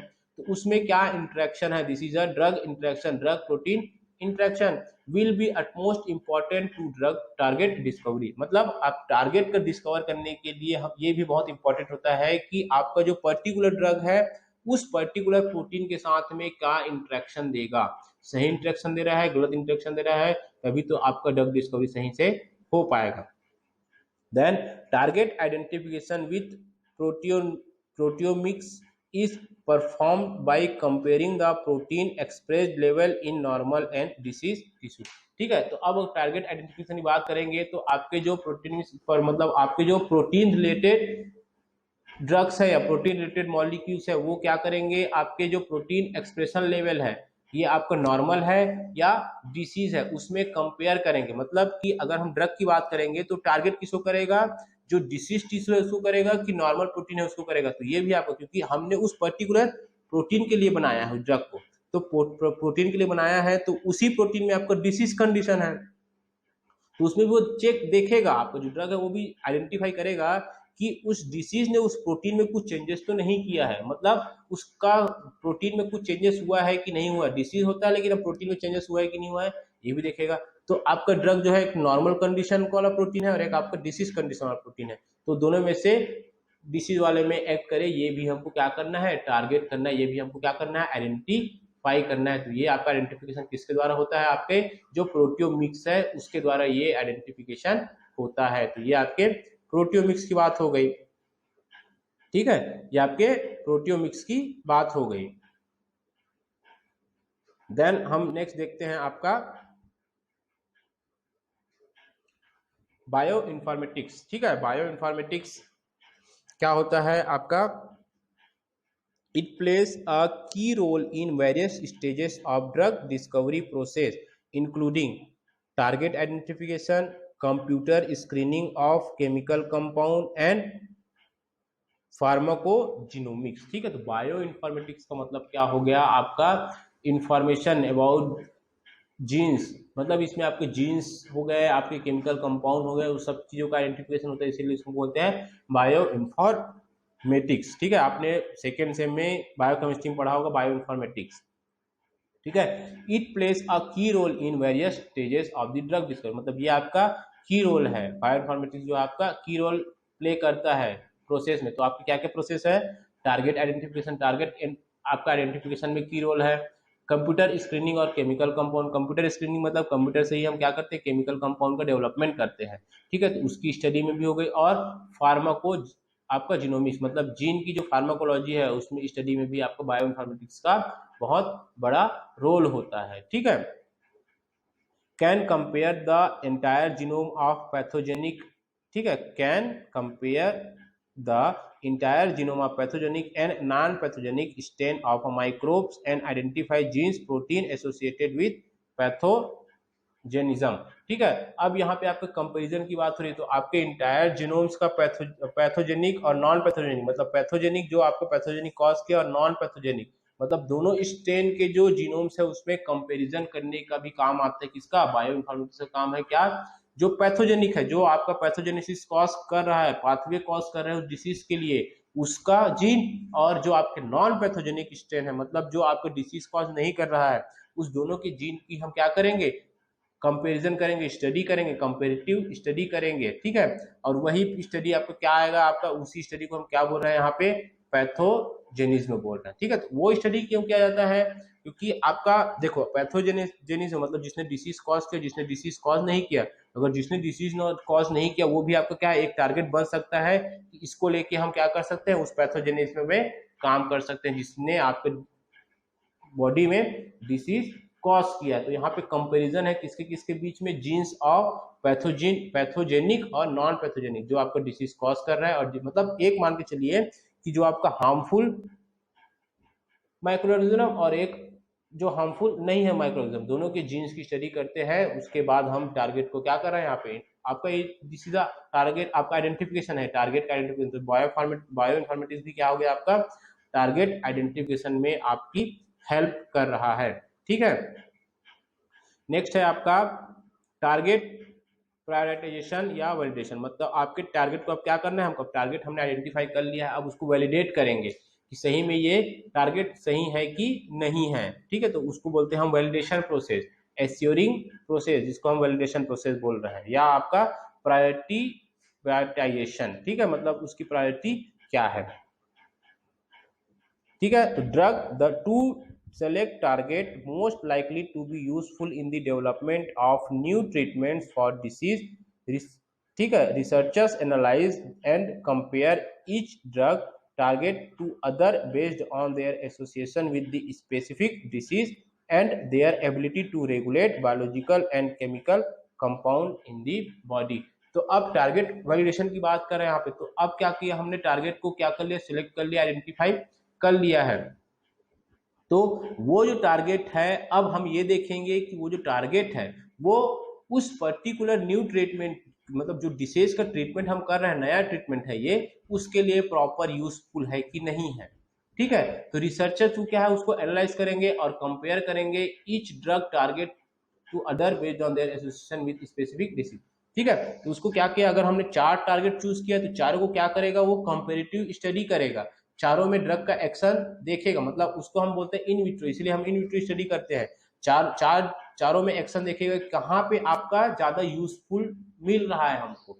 ठीक है, drug target to other based on their association with specific disease. तो स्पेसिफिक डिसीज के लिए जो टारगेट है वो कौन सा टारगेट बेटर है, कौन सा टारगेट यूजफुल है, and their ability to regulate biological and chemical compound in the body. और कौन सा जो टारगेट, मतलब वो टारगेट जो है आपका बायोलॉजिकल और केमिकल कंपाउंड की रेगुलेट कर पा रहा है कि नहीं कर पा रहा है। मतलब अगर हमने एक टारगेट सेलेक्ट किया है तो हम उस टारगेट के बारे में और पढ़ेंगे कि ये प्रॉपर ड्रग के लिए यूजफुल है कि नहीं है। ठीक है, तो वो स्टडी हो गया, तो उसी को हम क्या बोल रहे हैं? वैलिडेशन। मतलब अब उसको क्लैरिफाई कर रहे हैं, आइडेंटिफाई तो कर लिया, अब क्लैरिफाई कर रहे हैं कि सही में वो टारगेट जो है यूजफुल है कि नहीं है। ठीक है, टेस्ट, आप क्या क्या टेस्ट हम उसमें कंडक्ट कर सकते हैं? Test are conducted to confirm that interaction with the drug target are associated with a desired changes in behaviour of disease cell. तो हम उसमें टेस्ट करके देख सकते हैं। कैसे? Test are conduct to confirm, मतलब हम उस टेस्ट को कंडक्ट करेंगे कंफर्मेशन के लिए कि जो हमने टारगेट बनाया है वो टारगेट उस पर्टिकुलर ड्रग के साथ इंटरेक्ट हो रहा है कि नहीं हो रहा है, और उसमें उस डिसीज में कोई चेंजेस ला रहा है कि नहीं ला रहा है। मतलब अगर हम सिंपल डायबिटीज की बात करें तो वहां पे इंसुलिन की कमी है, तो हम अगर टारगेट की बात करें तो हम एक ड्रग दिए जिस इंसुलिन के लिए, मतलब इंसुलिन रिलीज के लिए एक ड्रग दिए, वो ड्रग जाके बाइंड हुआ बीटा सेल के साथ, तो वो बीटा सेल क्या हो गया? आपका टारगेट हो गया। और आपका जो ड्रग हम सेलेक्ट किए हैं, जैसे इंसुलिन सेलेक्ट किया, वो क्या हुआ? उस टारगेट के साथ जाके बाइंड हुआ, मतलब आपका बीटा सेल के साथ जाके बाइंड हुआ। उसके बाद दोनों में इंटरेक्शन होने के बाद में उसमें जो चेंजेस दिख रहा है, desired changes in behaviour of disease, changes क्या दिखेगा वहां पे? अब वो सेल बीटा सेल क्या करेगा? एक्स्ट्रा इंसुलिन प्रोड्यूस करेगा। ठीक है, तो ये प्रोड्यूस कर रहा है, मतलब अब हमारा ये टारगेट जो है क्या है, वैलिडेट है। ठीक है, वैलिडेट। ये ऐसा नहीं कि हम यही स्टडी कर रहे हैं, एग्जाम्पल दे रहा हूँ कि इस टाइप का स्टडी किया जाता है। ठीक है, तो ये आपका टेस्ट हो गया, उसमें हम टेस्ट किए। Then research scientist can then identify compound that have an effect on the target selected. उसके बाद अब इन विट्रो हो गया, तो हम पर्टिकुलर फिर उसको क्या करेंगे, अच्छे से और डेवलप करेंगे उसको, इन विट्रो अच्छे से डेवलप करेंगे। फिर क्या करेंगे, जो साइंटिस्ट होते हैं, जो रिसर्चर साइंटिस्ट होते हैं, वो आइडेंटिफाई करेंगे उस कंपाउंड को जो वहां पे इफेक्ट अच्छे से दे रहा हो। जैसे हम यहाँ पे इंसुलिन की बात की, वैसे हो सकता है आपके पास बहुत सारे कंपाउंड हो, क्योंकि हमारे पास बहुत सारे कंपाउंड है, तो उसमें से हम सेलेक्ट करेंगे, क्योंकि हमको सबको एक्ट करना है। जैसे हमने देखा कि 10,000 आपका आया था, 10,000 में से आपको 250 मिले, तो मतलब 10,000 को आपको एक्ट करा के देखना पड़ेगा ना। 10,000 को एक्ट करा के देखेंगे तभी तो आपको 250 मिलेगा, मतलब उतने जो 250 मिले वही आपका एक्टिव था, बाकी आपका इफेक्टिव नहीं था। तो उस इफेक्टिव को हम क्या किए, एक्ट कराया, तभी तो हमको पता चला ना कि वहां इफेक्टिव नहीं है। तो इसलिए इसको बोलते हैं हम लोग टारगेट वैलिडेशन प्रोसेस। ठीक है, तो ये आपका टारगेट वैलिडेशन प्रोसेस हो गया। देन हम बात करेंगे कि आपका अब यहाँ पे आपका देखिए, हमने टारगेट को आइडेंटिफाई किया, देन टारगेट को वैलिडेट किया। अब कैसे टारगेट को आइडेंटिफाई किया, कैसे टारगेट को वैलिडेट किया, तो इसको आप देखिए। ठीक है, तो target identification, identify biological target for disease, मतलब हमने बायोलॉजिकल टारगेट क्या किया, एक बायोलॉजिकल टारगेट क्या किया, आइडेंटिफाई किया। अब यहाँ पे क्या होगा आपका वैलिडेशन में, ensure target involve in disease, हमने वहां पे आइडेंटिफाई किया था कि ये हो सकता है। अब यहाँ पे वैलिडेशन में हमको इंश्योर करना पड़ेगा कि हाँ ये टारगेट जो है आपका इन्वॉल्व है इस डिसीज के लिए। ठीक है, तो ये आपका वैलिडेशन का प्रोसेस हो गया। जो आपका आइडेंटिफिकेशन प्रोसेस होता है, इसमें अब क्या होता है, target based approach identities genes and protein involve in disease. ठीक है, तो आइडेंटिफाई कैसे करते हैं हम, कि आइडेंटिफाई ऐसे करते हैं कि वो डिसीज में ये प्रोटीन और ये जीन्स आपका इन्वॉल्व हो सकता है, उसको हम आइडेंटिफाई करते हैं। कंफर्मेशन क्या होगा, validation, in vitro test perform to confirm that changing the target will result in changes in the disease. ठीक है, तो वैलिडेशन में आपको क्या हुआ, वैलिडेशन प्रोसेस में आपको क्या हुआ, in vitro test. In vitro test में बता चुका हूं कि आपको, जैसे हम स्टमक की बात करेंगे, तो स्टमक का एक लेयर हम बाहर में डेवलप करेंगे, मतलब out of the body develop करेंगे। ठीक है, एक प्लेट में डेवलप करते हैं, उसको हम कल्चर बोलते हैं।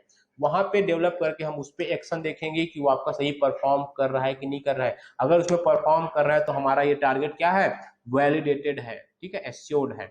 उसके बाद यूजेस ह्यूमन जीनोम, तो हम यहाँ पे ह्यूमन जीनोम का यूज कर सकते हैं। ठीक है, physiological based approaches identified response using cell based. ठीक है, फिजियोलॉजी आपका मतलब फंक्शनली बेस्ड रिस्पांस आपको मिल रहा है कि नहीं मिल रहा है, वो आपका आइडेंटिफिकेशन का हो गया। अगर हम बात करेंगे यहाँ पे वैलिडेशन की, तो in vivo test performed with animal to confirm in vitro test. अब यहाँ पे इन विवो की बात हो रही है, इससे पहले हमने इन विट्रो कहा, अब इन विवो की बात हो रही है। इन विवो का मतलब होता है इनसाइड या इनसाइड द बॉडी या लिविंग ऑर्गेनिज्म पे, जो आपकी बॉडी में जो सेल है, मतलब एनिमल पे करेंगे हम। तो in vivo test performed with animal to confirm in vitro test. ठीक है, अब ये इन विट्रो जो टेस्ट आया है वैलिडेशन के प्रोसेस में, इसको हमको कंफर्म करने तो हमको क्या करना पड़ेगा, उसको अब इन विवो करना पड़ेगा। अगर हमको स्टमक बाहर डेवलप किया, उस स्टमक में आपको एक्टिविटी मिल रहा है, तो अब हमको क्या करेंगे, हम उस एनिमल पे स्टमक में डालेंगे, उस ड्रग को एनिमल के स्टमक में डायरेक्टली देंगे, फिर उसको क्या करेंगे, अगर वो रिस्पॉन्स दे रहा है तो ये आपको वैलिडेट हो गया। ठीक है, इंडिविजुअल और कॉम्बिनेशन ऑफ अप्रोच यूज्ड। ठीक है, इंडिविजुअल और कंबाइंड अप्रोचेस क्या यूज किए जाते हैं, किसमें, आइडेंटिफिकेशन में। अब वैलिडेशन में बात करेंगे तो आपको क्या हो जाएगा, result will help predict profile of new drug. ठीक है, अब इसमें जो रिजल्ट आएगा वो प्रिडिक्ट करेगा प्रोफाइल, न्यू ड्रग के प्रोफाइल में प्रिडिक्ट करेगा कि ये ड्रग आपका help determine it effective drugs can be made. ठीक है, तो ये आपको क्या किया, new drug and help determine the effective drug can be made. मतलब वैलिडेशन के प्रोसेस में आपका पहला इन विट्रो हुआ, जिसमें हमने बाहर परफॉर्म किया। उसके बाद इन विवो हुआ, उस इन विट्रो के बेस पे हमने इन विवो स्टडी किया, उसमें भी हमको अच्छा रिजल्ट आया। तो यही रिजल्ट आपको क्या करेगा, अगर अच्छा रिजल्ट है तो आपको इनिशिएट करेगा कि आप प्रोसीड करिए इस प्रोसेस को। अगर नहीं आया तो हम क्या कर देंगे, यही प्रोसेस को रोक देंगे, क्योंकि हम, और जब यहाँ पे इफेक्ट ही नहीं मिला तो हम आगे क्यों प्रोसीड करें। ठीक है, तो यहाँ पे आपको क्या हुआ, वैलिडेशन हो गया कि हमने आइडेंटिफाई किया था कि ये इस सेल पे काम कर सकता है, और उसने काम करके दिखा दिया, काम करके दिखा दिया, मतलब ये वैलिडेट हो गया। ठीक है, ये आपका वैलिडेट हो गया।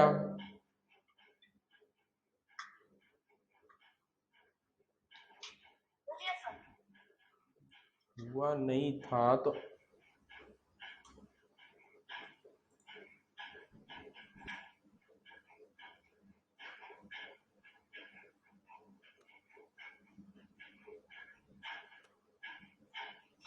ठीक है, तो ये आपका वैलिडेट हो गया। अब हम नेक्स्ट देखते हैं कि आपका लीड आइडेंटिफिकेशन। अब लीड आइडेंटिफिकेशन का मतलब क्या हुआ कि हमने एक मॉलिक्यूल निकाल लिया है, जिसको पता, जैसे 5 मॉलिक्यूल निकाल लिया तो वो आपका लीड मॉलिक्यूल हो गया। लीड मतलब जो आगे से लीड करते हैं उसको हम लीड बोलते हैं, ठीक है। तो ये आपका लीड मॉलिक्यूल हो गया। अ लीड कंपाउंड और substance is one that believed to have potential to treat disease. अब हमने जो लीड मॉलिक्यूल निकालना है वो हम अब लीड मॉलिक्यूल निकला मतलब अब ये क्या है, इसमें हम लोग हमको बिलीव्ड है कि ये आपका क्या है, आपका पोटेंशियल और ट्रीट डिसीज, मतलब वो डिसीज को क्या कर सकता है, ट्रीट कर सकता है। देन आपका लेबोरेटरी, जो आपका laboratory scientist can compare known substance with new compound to determine their likelihood of success. Laboratory scientist जो होता है क्या करेगा, वो laboratory scientist can compare known substance, मतलब उससे रिलेटेड कोई और सब्सटेंस होगा उससे वो क्या करेगा, कंपेयर करेगा किसको, न्यू कंपाउंड को, to determine likelihood of success. Likelihood का मतलब क्या होता है, जो बहुत पसंदीदा, मतलब कि अगर हम दो चीजों को कंपेयर करें तो जो सबसे ज्यादा हमको अच्छा लगेगा वो हमारे लिए क्या हो जाएगा, लाइकलीहुड हो जाएगा, मतलब वो हमारे लिए लाइकलीहुड आप मतलब ये आप सक्सेस हो गया।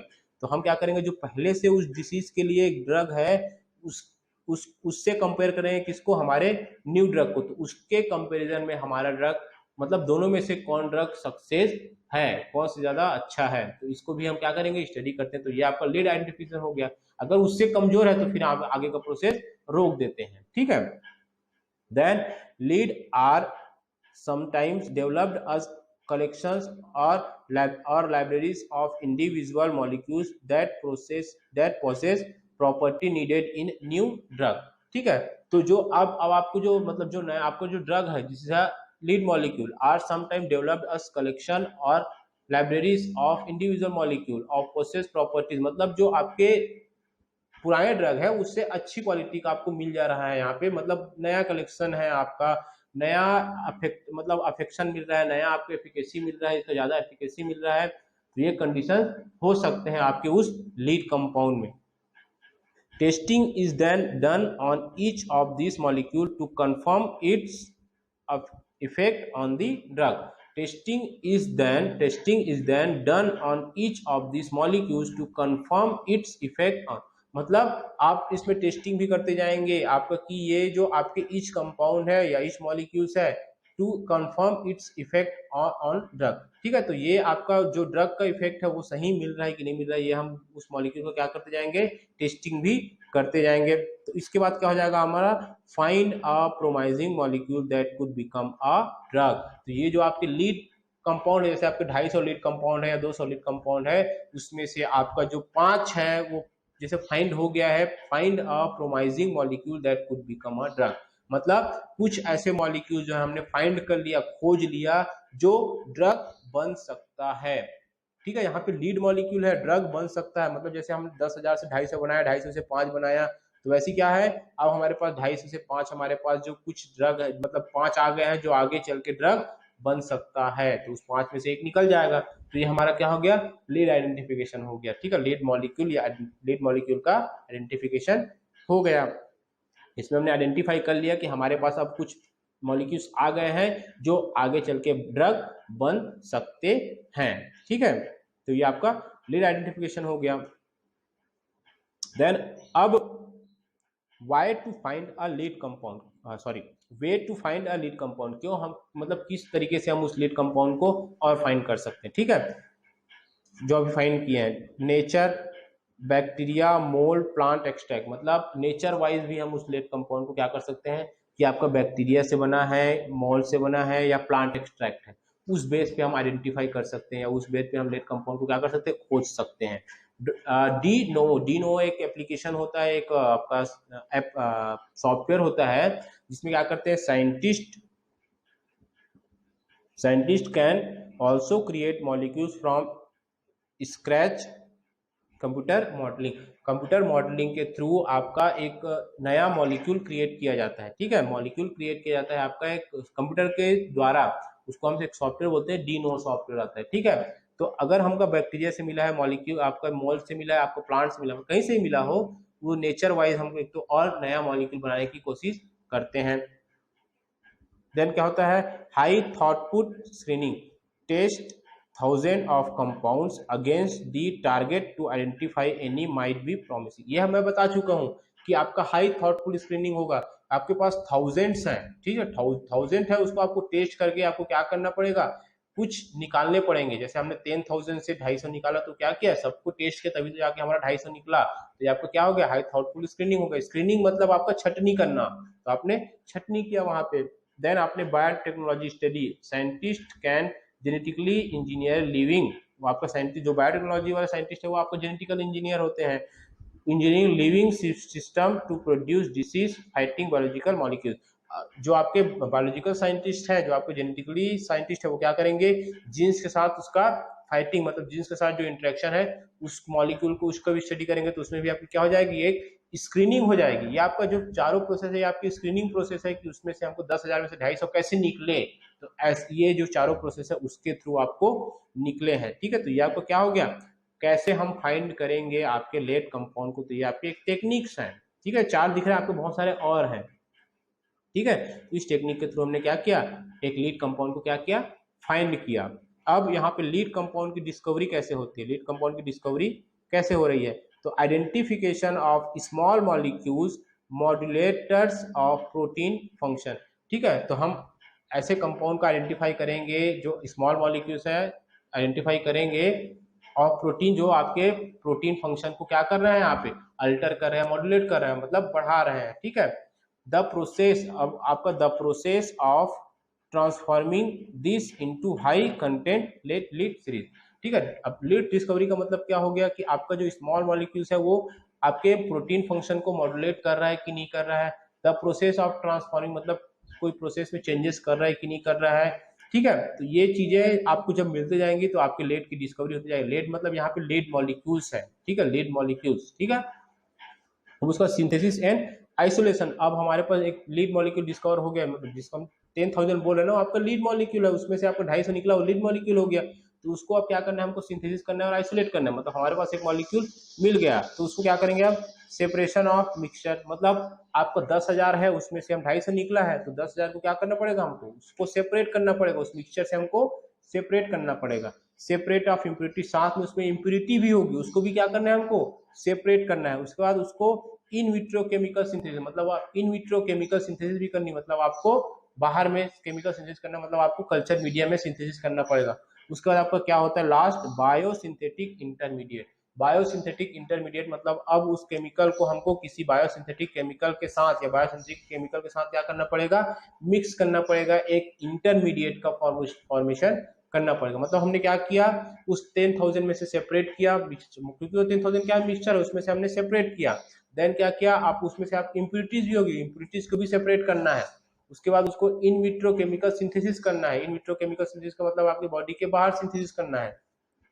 ठीक है, और उसके बाद आपका बायोसिंथेटिक मतलब अगर आपका प्लांट एक्सट्रैक्ट है तो आप प्लांट से निकालेंगे, प्लांट से निकालने के बाद उसको आप अपने लेबोरेटरी में बनाएंगे, तो आपका क्या हो गया, इन विट्रो हो गया। ठीक है, तो ये करना पड़ेगा आपको एक लेड, मतलब लेड मॉलिक्यूल की डिस्कवरी के लिए। ठीक है, उसके बाद आपका होता है कॉम्बिनेशनल केमिस्ट्री, आपका कॉम्बिनेटोरियल केमिस्ट्री। ठीक है, कॉम्बिनेशन होगा यहाँ पे। तो इसमें क्या होता है, आपका रैपिड सिंथेसिस ऑफ और कंप्यूटर आपका simulation of large number of different but structurally related molecules. ठीक है, अब आपके जो 250 जो केमिकल आपको मिले हैं, जो 250 कंपाउंड जो आपको मिले हैं, उसमें क्या होगा, रैपिड सिंथेसिस मतलब, ठीक है, उसको तो लैब में बनाना है, लैब में बनाने से पहले हम क्या करते हैं, सिस्टम में बनाते हैं। इसलिए हम अभी बात की डी नोवो की, उसको सिस्टम में बनाते हैं कि आपका ऐसे करके आपको स्ट्रक्चर बनाते हैं उसको सिस्टम में। आपने बहुत सारी मूवी देखी होगी हॉलीवुड में, जहाँ पे डायरेक्ट आपको सिस्टम में दिखता है सब चीज बनते हुए, उसके बाद उसमें जुड़ जाता है। जैसे आपने स्पाइडरमैन देखा हो, उसमें आपका 2 कंपाउंड को जोड़ते हैं, फिर आपका एक नया, जैसे आपका चूहे को पूछ नहीं रहता, उसमें पूछ आ जाता है। कैसा होता है वो, आपका सिस्टम बेस होता है। सिस्टम में होने के बाद उसमें भले एकदम एडवांस दिखाया गया, लेकिन वैसे भी सिस्टम एक सिस्टम में ही वैसे ही बनता है यहाँ भी। लेकिन ऐसा नहीं कि सिस्टम में बन रहा है तो अपने आप वो इसमें भी बनता है, उस सिस्टम में बन रहा है उसमें हम देखते हैं कि सही है कि नहीं, उसके बाद हम उसको आइडेंटिफाई करते हैं।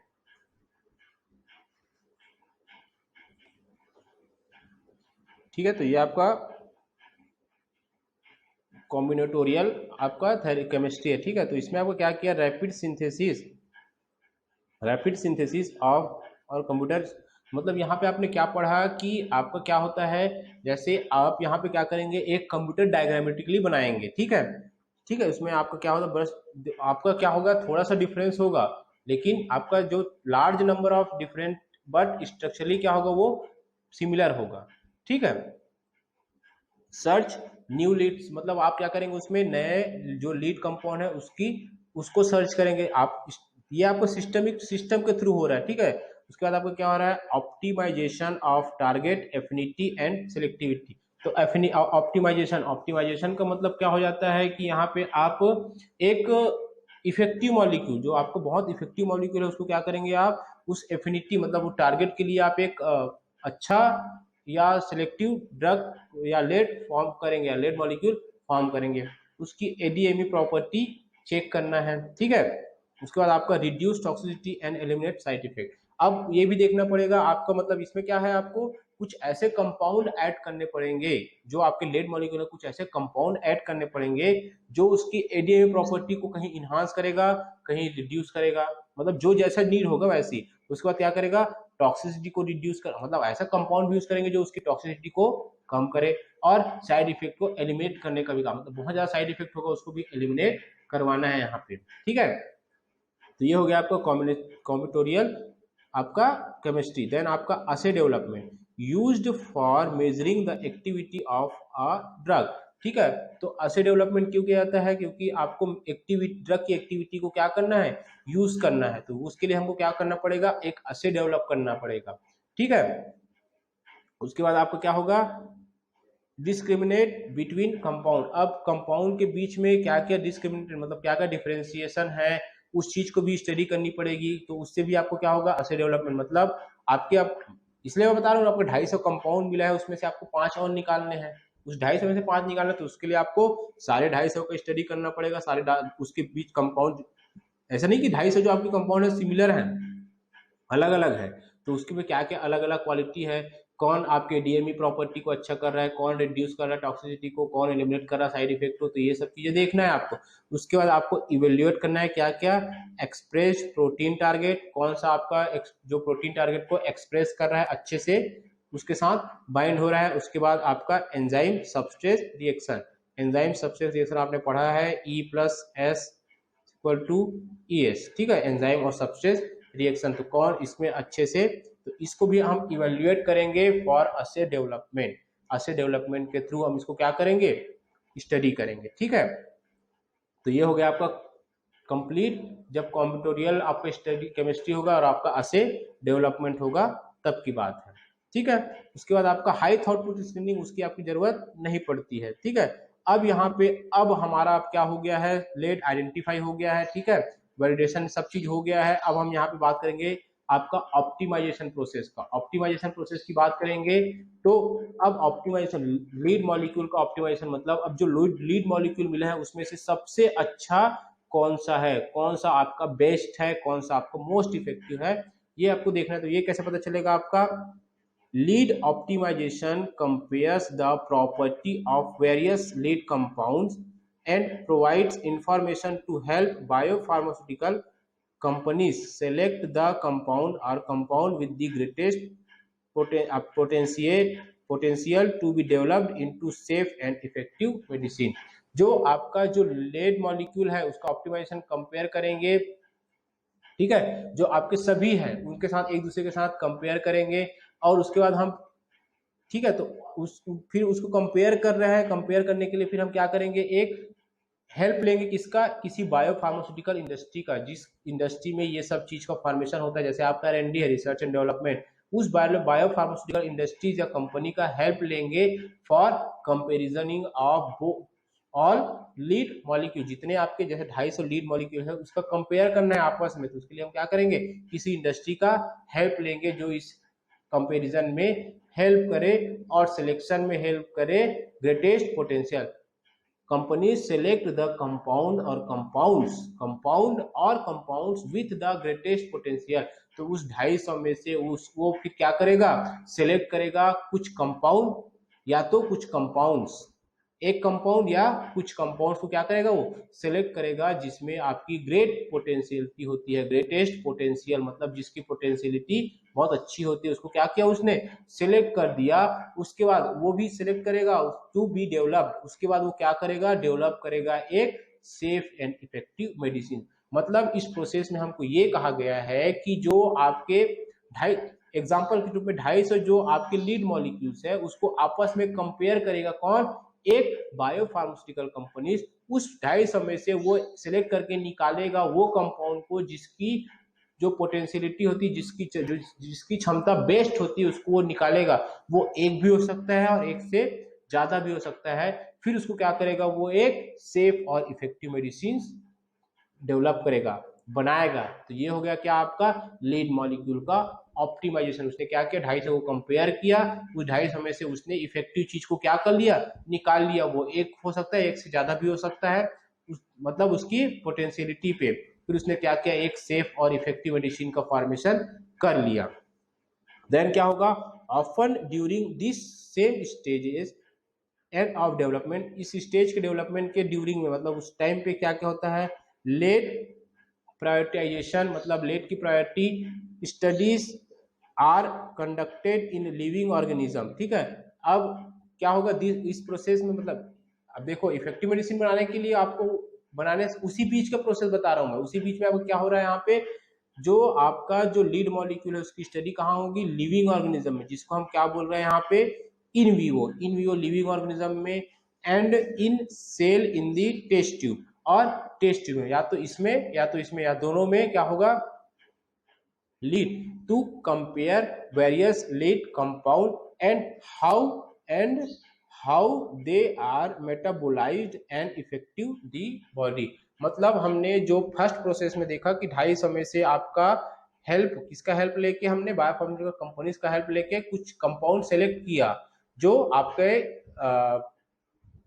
ग्रेट इफेक्टिव है, ज्यादा इफेक्टिव है, बेस्ट है। उसको हमने क्या किया, आइडेंटिफाई कर लिया, सिलेक्ट कर लिया, उसका हमने क्या कर लिया, मेडिसिन बना लिया। उसी बीच के प्रोसेस में क्या क्या होता है, उसको हम आइडेंटिफाई कैसे कर रहे हैं, ग्रेटेड पोटेंशियल आइडेंटिफाई कैसे कर रहे हैं, इन विट्रो और इन विवो स्टडी करके। इन विट्रो मतलब आपका टेस्ट ट्यूब में सेल के बॉडी के बाहर, और इन विट्रो मतलब लिविंग ऑर्गेनिज्म में, मतलब आपके एनिमल के मतलब एनिमल के बॉडी के अंदर में। उस सब चीजों में जब आपका इफेक्टिव अच्छा मिलेगा तब हमारा कुछ कंपाउंड या कंपाउंड्स आपका क्या हो जाएगा, सिलेक्ट हो जाएगा, और उसका हम क्या कर लेंगे, मेडिसिन बना लेंगे।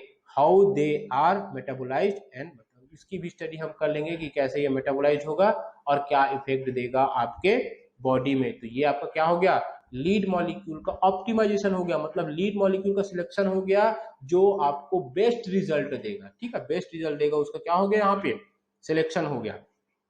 ठीक है, तो ऑप्टिमाइजेशन का प्रोसेस क्या क्या होता है आपका, ऑप्टिमाइजेशन का प्रोसेस। ठीक है, तो आपका लास्ट 2 स्लाइड बचा है। ऑप्टिमाइजेशन का process, alter the structure of lead molecules to improve properties. अब ऑप्टिमाइजेशन प्रोसेस में क्या हुआ, जो लीड मॉलिक्यूल के स्ट्रक्चर को क्या कर सकते हैं, हम अल्टर कर सकते हैं, कुछ चेंजेस कर सकते हैं ताकि उसकी एक्टिविटी चेंज हो जाए। जैसे कोई कंपाउंड है आपका, ठीक है, जैसे ये आपका ये है, यहाँ पे OH है, तो इस OH को अगर हम यहाँ ला दें, फॉर एग्जांपल बता रहा हूँ, यहाँ ला दें तो हो सकता है इसकी इफेक्टिविटी बढ़ जाए। तो ऐसे करके क्या किया जाता है, थोड़ा अल्टर किया जाता है। तो अल्टर करने से क्या होता है, इसकी आपकी alter the structure of lead molecule, कुछ स्ट्रक्चर चेंजेस करने के कारण क्या हो जाता है, उसकी प्रॉपर्टी इंप्रूव हो जाती है। तो इसको हम ऑप्टिमाइजेशन प्रोसेस बोलते हैं। ऑप्टिमाइजेशन का मतलब ही क्या हुआ यहाँ पे, मेक द बेस्ट, हमको बेस्ट बनाना है। ठीक है, तो ये क्या क्या, improve property, can make it less likely to interact with other chemical pathway in the body. ठीक है, और आप और में क्या कर सकते हैं, ये अदर जो केमिकल पाथवे है उसमें लेस लाइकली, मतलब वहां पे ज्यादा इफेक्ट ना करे, वहां पे कम एक्ट करे, जहां कहाँ ज्यादा इफेक्ट करे, जहां पे उसकी जरूरत है। दस reducing the potential for side effect, तो साइड इफेक्ट में जो आपको पोटेंशियल है वो क्या हो जाएगा, कम हो जाएगा। अगर वो जिस टारगेट के लिए बनाया गया वहीं पे बस एक करके अदर चीजों पे अफेक्ट ना करे तो आपका साइड इफेक्ट क्या हो जाएगा, अल्टीमेटली रिड्यूस हो जाएगा। तो इसको भी हम क्या बोलते हैं, ऑप्टिमाइजेशन, क्योंकि हमको बेस्ट देना है यहाँ पे। उसके बाद आपका analogues of the initial lead can be made and tested. अब एनालोगस का मतलब क्या होगा, similar of the lead molecule some structural changes, उसी को हम क्या बोलते हैं, एनालॉग बोलते हैं, समरूप। ठीक है, तो थोड़ा चेंजेस होगा तो उसका हम एनालॉग बनाएंगे जो आपका हो सकता है अच्छा इफेक्ट दे दे। इनिशियल मतलब आपका उसको भी निकालेंगे, एनालॉग बनाएंगे, उसको भी हम टेस्ट करेंगे कि ये भी आपको क्या इफेक्ट दे रहा है। The biologist test the effect of analogue on biological system, जो इसके एनालॉग है उसको क्या करेगा, बायोलॉजिस्ट क्या करेंगे। ठीक है, ये आपका ड्रग तो काम कर रहा है, ठीक है, इसका एनालॉग भी बनाएंगे, कुछ कुछ चेंजेस करके इसका एनालॉग बनाएंगे और उसका भी स्टडी हम करते जाएंगे साथ में कि ये भी कुछ इफेक्ट दे रहा है कि नहीं दे रहा है। तो आपको बायोलॉजिस्ट क्या करेगा, उस बायोलॉजिकल सिस्टम में उसका इफेक्टिवनेस देखेगा। उसके बाद केमिस्ट क्या करेगा, chemist take this information to make additional alteration that the then retested by the biologist. ठीक है, बायोलॉजिस्ट क्या करेगा, वो जो एनालॉग है उसको टेस्ट करेगा बायोलॉजिकल सिस्टम में, अगर कुछ इफेक्टिव आ रहा है तो भी ठीक है, नहीं आ रहा है तो क्या करेगा, केमिस्ट उसमें थोड़ा और चेंजेस कर देगा, थोड़ा केमिकल चेंजेस कर देगा, OH का पोजीशन चेंज कर देगा, सीएल का पोजीशन चेंज करेगा, मतलब एग्जांपल बता रहा हूँ, ऐसे चेंज कर करके देखते जाएंगे और उसको क्या करे, बायोलॉजिस्ट क्या करते जाएगा, रीटेस्ट करते जाएगा करते जाएगा करते जाएगा। तो उसमें भी क्या होता है, आपका कुछ नया चीज हमको मिल जाता है। ठीक है, तो ये भी आपको क्या एक प्रोसेस होता है ड्रग डिस्कवरी का। ठीक है, ठीक है, अब आपका क्या हो गया आपका, ठीक है, तो इसमें आपका क्या हो गया, अर्ली आपका safety test, early safety test. तो आपको जो lead compound go through a series of test to provide an early assessment of the safety. अब ठीक है, हमारे पास एक मॉलिक्यूल आ गया जो आपका इफेक्टिव है, लेकिन हमको सेफ्टी भी तो देखना है कि आपका ये सेफ है कि नहीं है, तो आपको सेफ्टी टेस्ट भी जरूरत होता है। तो जो आपके लीड मॉलिक्यूल होते हैं, लीड कंपाउंड होते हैं, go through a series of test to provide an early assessment of safety. तो आपका जो सेफ्टी टेस्ट भी बहुत सारे सीरीज है उस सेफ्टी टेस्ट के, उसको भी किया जाता है। ठीक है, जैसे आपके क्या क्या है, scientist test absorption, distribution, metabolism, excretion and toxicological properties और फार्माकोकाइनेटिक ऑफ ईच लीड। जितने आपके कंपाउंड है सबका क्या होगा, जैसे आपके 250 हम लीड कंपाउंड है हमारे पास, सबका क्या होगा, एब्जॉर्प्शन होगा, डिस्ट्रीब्यूशन, मेटाबॉलिज्म, एक्सक्रीशन और उसकी टॉक्सिकोलॉजिकल स्टडी होगी, जिसको हम ADME और टॉक्सिसिटी बोलते हैं, सबकी होगी, तभी तो हमको पता चलेगा इसका सेफ्टी। अगर टॉक्सिसिटी कम है तो ये आपका सेफ है, टॉक्सिसिटी ज्यादा है तो ये सेफ नहीं है। तो ये हर एक मॉलिक्यूल का आपको ये सब करना पड़ेगा, ADME और टॉक्सिसिटी। ठीक है, देन आपका होता है सक्सेसफुल ड्रग मस्ट बी। अब हम बात करेंगे, अब सब डिस्कवर हो गया, अब हमको देखना है सक्सेसफुल ड्रग में क्या क्या क्वालिटीज होनी चाहिए। ठीक है, तो क्वालिटीज क्या क्या होनी चाहिए, absorb into the blood stream, absorb into the blood stream, blood stream में क्या होना चाहिए, उसको एब्जॉर्ब होना चाहिए, ब्लड स्ट्रीम में एब्जॉर्ब होगा तभी तो पूरे बॉडी में क्या होगा, सर्कुलेट होगा। Distributed to the proper site of action of the body, distribute मतलब अब सक्सेसफुल ड्रग की बात करें हम तो distributed to the proper site of action in the body, जहां पे उसको एक्शन देना है वहीं पे वो क्या होगा, डिस्ट्रीब्यूट होना चाहिए। अब हम पैर दर्द कर रहा है और वो डिस्ट्रीब्यूट हो रहा है हाथ पे, तो वो अपना एक्शन नहीं देगा, तो डिस्ट्रीब्यूट कहाँ होना चाहिए, पैर में ही होना चाहिए, मतलब जिस साइड पे उसकी एक्शन की जरूरत है वहीं पे वो डिस्ट्रीब्यूट होना चाहिए। मेटाबोलाइज्ड एफिशिएंटली एंड इफेक्टिवली, मतलब उसका मेटाबॉलिज्म इफिशिएंटली होना चाहिए, जितने अमाउंट में चाहिए उतना होना चाहिए, और इफेक्टिव भी होना चाहिए, अमाउंट भी सही होना चाहिए और एक्टिविटी भी सही होनी चाहिए। तो मेटाबॉलिज्म आपका ऐसा होना चाहिए। उसके बाद successful excreted from the body, अब एक्सक्रीशन भी सही होना चाहिए, इसलिए हम ADME स्टडी कर रहे हैं। आपका एक्सक्रीशन भी होना चाहिए, ऐसा नहीं कि आपका बॉडी में यूज हो गया लेकिन वो एक्सक्रीट नहीं हो पा रहा है, तो उसके लिए आपको क्या हो जाए, बॉडी में आपको ये क्या हो जाएगा, एक्यूमुलेट होते जाएगा। एक्यूमुलेशन भी आपका एक टॉक्सिसिटी का पार्ट होता है, तो एक्सीटेड भी अच्छे से होना चाहिए। उसके बाद आपका demonstrated to be not toxic, मतलब ये आपका टॉक्सिक इफेक्ट नहीं होना चाहिए, मतलब ज्यादा टॉक्सिक इफेक्ट नहीं देना चाहिए। तो ये आपका क्या होता है, सक्सेसफुल ड्रग।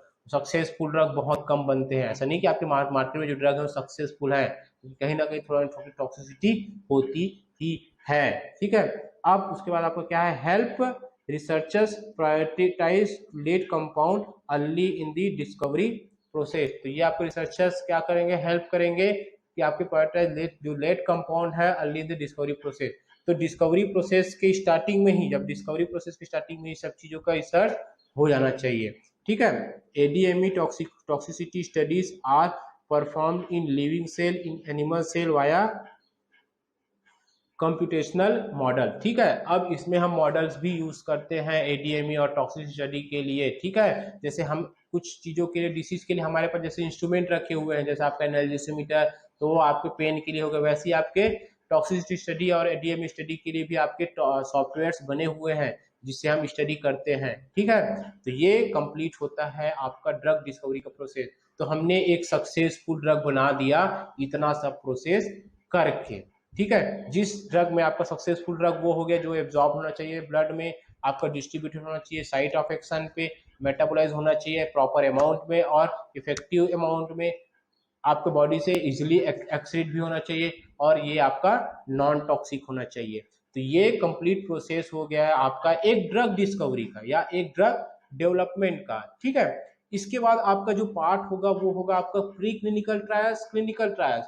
मतलब ये आपका एक ड्रग बन गया है, अब उसका हम क्या करते हैं, इसी प्रोसेस में या इसी बीच में हम क्या करेंगे, प्री क्लिनिकल ट्रायल्स और क्लिनिकल। ये आपका डेवलपमेंट का, ये आपका ड्रग डिस्कवरी का प्रोसेस हो गया। जब हम ड्रग डेवलपमेंट पढ़ रहे थे तो हमने 3 प्रोसेस पढ़ा था, drug discovery, pre clinical study और क्लिनिकल स्टडी। तो हमारा ड्रग डिस्कवरी क्या हो गया, कंप्लीट हो गया। इसके बाद हम पढ़ेंगे प्री क्लिनिकल स्टडी और क्लिनिकल स्टडी। मतलब अब हमारे पास एक मेडिसिन बन के आ गया है, 5 मॉलिक्यूल या 10 मॉलिक्यूल बन के आ गया है, उसको हम क्या करेंगे, प्री क्लिनिकल स्टडी करेंगे। प्री क्लिनिकल स्टडी का मतलब होना है एनिमल पे स्टडी करेंगे। ठीक है। एनिमल पे जब हमको अच्छे से स्टडी हो जाएगा, अच्छे से इफेक्ट मिल जाएगा, तब हम उसको क्या करेंगे, क्लिनिकल्स में भेजेंगे। क्लिनिकल्स मतलब आपका ह्यूमन पे। तो सबसे पहले आपका हेल्दी में होता है, जन पेशेंट में होता है। तो वो सब में होने के बाद जब आपका ड्रग चला जाता है अप्रूवल में, तो ये हमने एक पूरा आपके डायग्राम के थ्रू देखा था कि आपका कितना साल लग जाता है। इसीलिए आपको ये बहुत साल लगता है, क्योंकि आपने इस सब चीजों समझ में